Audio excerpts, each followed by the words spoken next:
আয়োজনটা নিয়ে এসে পড়েছি আমাদের ছাদে। তো আজকে কুমড়া গাছের নিচেই আমরা আয়োজনটা করবো। দেখেন মাশাআল্লাহ অনেকগুলো কুমড়া এসেছে কুমড়া গাছে।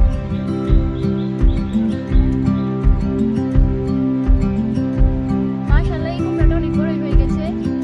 অনেকগুলো আসছিল, তবে যে এই গাছটার মতো এই যে এই কুমড়াটার মতো যে মারা গেছে।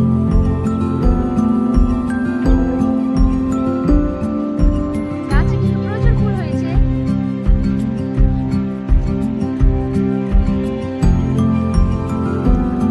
তবে গাছটা কিন্তু এতটা ভালো না। গাছটা একবার শুকিয়ে গেছে। তো যাই হোক, যেটুকুই হয়েছে আল্লাহর কাছে লাখ লাখ শুকরিয়া। তো আজকে এই কুমড়া গাছের নিচে কি করবো তাই দেখো। ছাদ বাগানে কিন্তু অনেক অবস্থা। দেখেন ছাদ বাগানে পানি জমে রয়েছে।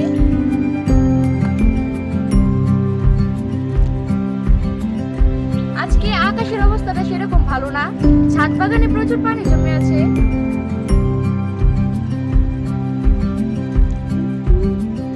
যে কোনো সময় বৃষ্টি আসতে পারে।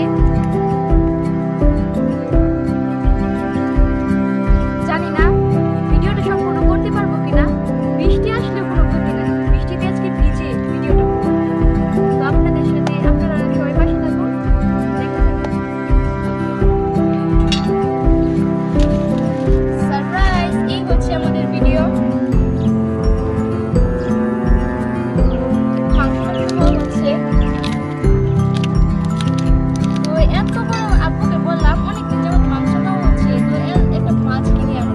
আব্বু এত বড় একটা মাছ কিনে এনেছে। তো এই মাছটা কেটে তারপর আব্বুকে সারপ্রাইজ দিব।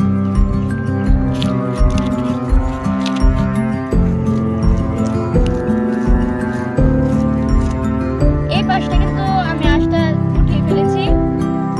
এই একমাত্র টেবিল চামচের সাহায্যে, আমার মতো যারা যারা বাসায় কিছু খুঁজে না পান, এই টেবিল চামচের সাহায্যে আপনারা কিন্তু মাছের আঁশটা পরিষ্কার করতে পারবেন। এই পাশটা পরিষ্কার করা হয়ে গেছে। এবারে এই পাশে বাজারে দেখেছি চাকুর সাহায্যে কিভাবে জানি আঁশটা উঠায়। আমি সেই টেকনিকটা পারি না। তো যদি চেষ্টা করবো, যদি পারি তাহলে আপনাদের সাথে শেয়ার করবো। ওয়াও, কত সুন্দর এই মাছটা পরিষ্কার হয়ে গেছে।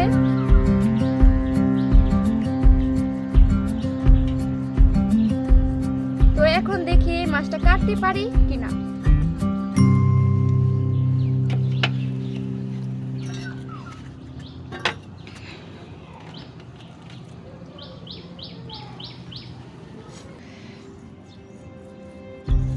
মাছ কাটতে কাটতে এখন একটা কবিতা মনে পড়ছে।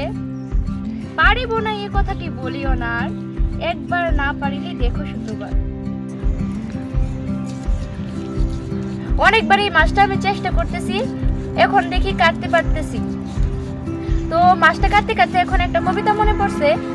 পারিব না এই কথাটি বলিও না, আর কেন পারিবা না বলো বারবার, একবার না পারিলে দেখো শতবার। তো এই কথাটা কিন্তু হারে হারে চির সত্য। তো আজকে আমার সামনে কিন্তু প্রমাণ হলো। এই মাছটা কিন্তু আমি কাটতে পারতাম না, এখন আমি পারতেছি, শতবার চেষ্টা করি।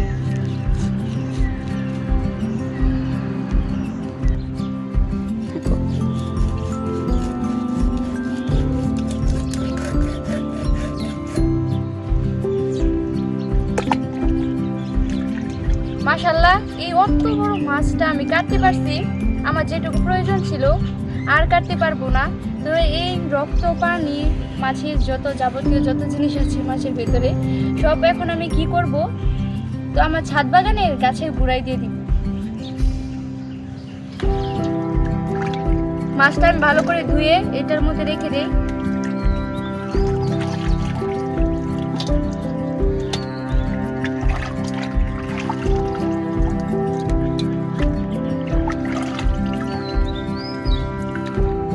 আর এই পানিগুলো আমি গাছের গোড়ায় দিয়ে আসি। প্রত্যেকটা গাছে এই যে আমি পানিগুলো দিয়ে দিব। আর এদিকে কুমড়া গাছটার গুঁড়ো দিয়ে দিলাম। আর এদিকে একটা বড় কুমড়া গাছ, এটার গুঁড়ো দিয়ে দিলাম। আর এই জন্যই কিন্তু গাছটা আর এই জন্যই কিন্তু মাছটা এখানে কাটা হয়েছে। মাছটা কি দিয়ে রান্না করবো তো তোমরা বুঝতেই পারছো। গাছের মধ্যে টমেটোগুলো অনেক এসেছে।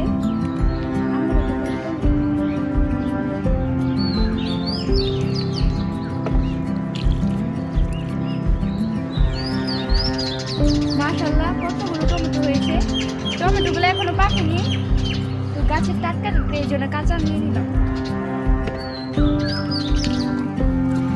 আল্লাহ হাফিজ।